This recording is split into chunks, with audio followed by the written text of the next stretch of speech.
Can a woman recite the Qur'an during her period? There's a lot of confusion regarding this matter, and there are three things that I would like to say about it. First of all, remember that there is no consensus amongst the scholars, there is no ijma' regarding the prohibition for a woman to recite the Qur'an during her period. Meaning there is no agreement over this issue that a woman cannot read the Qur'an during her period.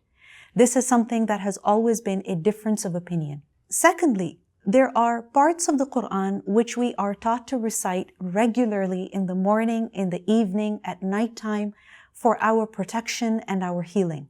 For example, Ayatul Kursi. We are taught to recite it every night before going to bed. Why? So that we are safe against the attack of shaitan. Likewise, the mu'awwidhat. قُلْ هُوَ اللَّهُ أَحَدٌ قُلْ أَعُوذُ بِرَبِّ الْفَلَقِ قُلْ أَعُوذُ بِرَبِّ النَّاسِ.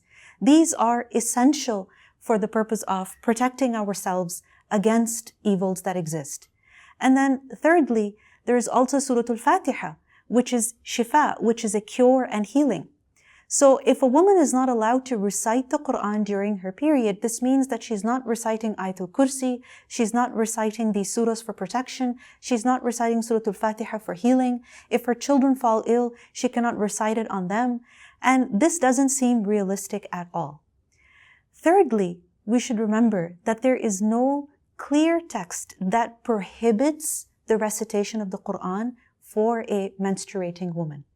And remember that the women at the time of the Prophet ﷺ, of course they menstruated, and the Prophet ﷺ gave them different guidelines, and he never told them to not recite the Qur'an. In Sahih Bukhari, in the book of Hayd, in the book of menstruation, Imam Bukhari brings the quotes of different companions and scholars. He says, for example, that Ibrahim al-Nakha'i said that لا بأس أن تقرأ الآية, that there is no harm if a woman during her period recites an ayah. So this means that if she recites an ayah, she can recite more than that also. Then he quotes that Ibn Abbas radiallahu anhu didn't see any problem in a junub person reciting the Qur'an. Now this is with regards to a junub person, someone who is in a state of sexual impurity, who's required to take a bath. So Ibn Abbas didn't see any problem if such a person recited the Qur'an. Then what do you think about a woman who's menstruating, whose hayd is not in her control? Then likewise, Imam Bukhari also quotes that the Prophet ﷺ used to remember Allah in all of his states. And remember that the Qur'an is also a form of dhikr. It is a form of remembering Allah. In fact, the Qur'an is called a dhikr. So there is no harm in reciting the Qur'an in this state. Then Imam Bukhari also quotes the letter which the Prophet ﷺ sent to the non-Muslim leaders of the time. And in those letters, the verses of the Qur'an were mentioned. Bismillah was mentioned. And then the ayah from Surah Ali Imran was mentioned. So those verses were to be read by non-Muslims.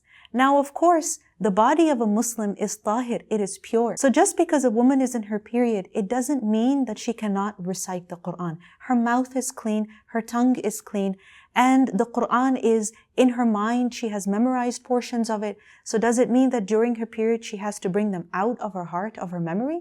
That's not possible. So remember that the body of a woman in her periods does not become unclean. Her tongue is not unclean. Her hand is not unclean. So inshallah, she can recite the Qur'an and there is no harm in it.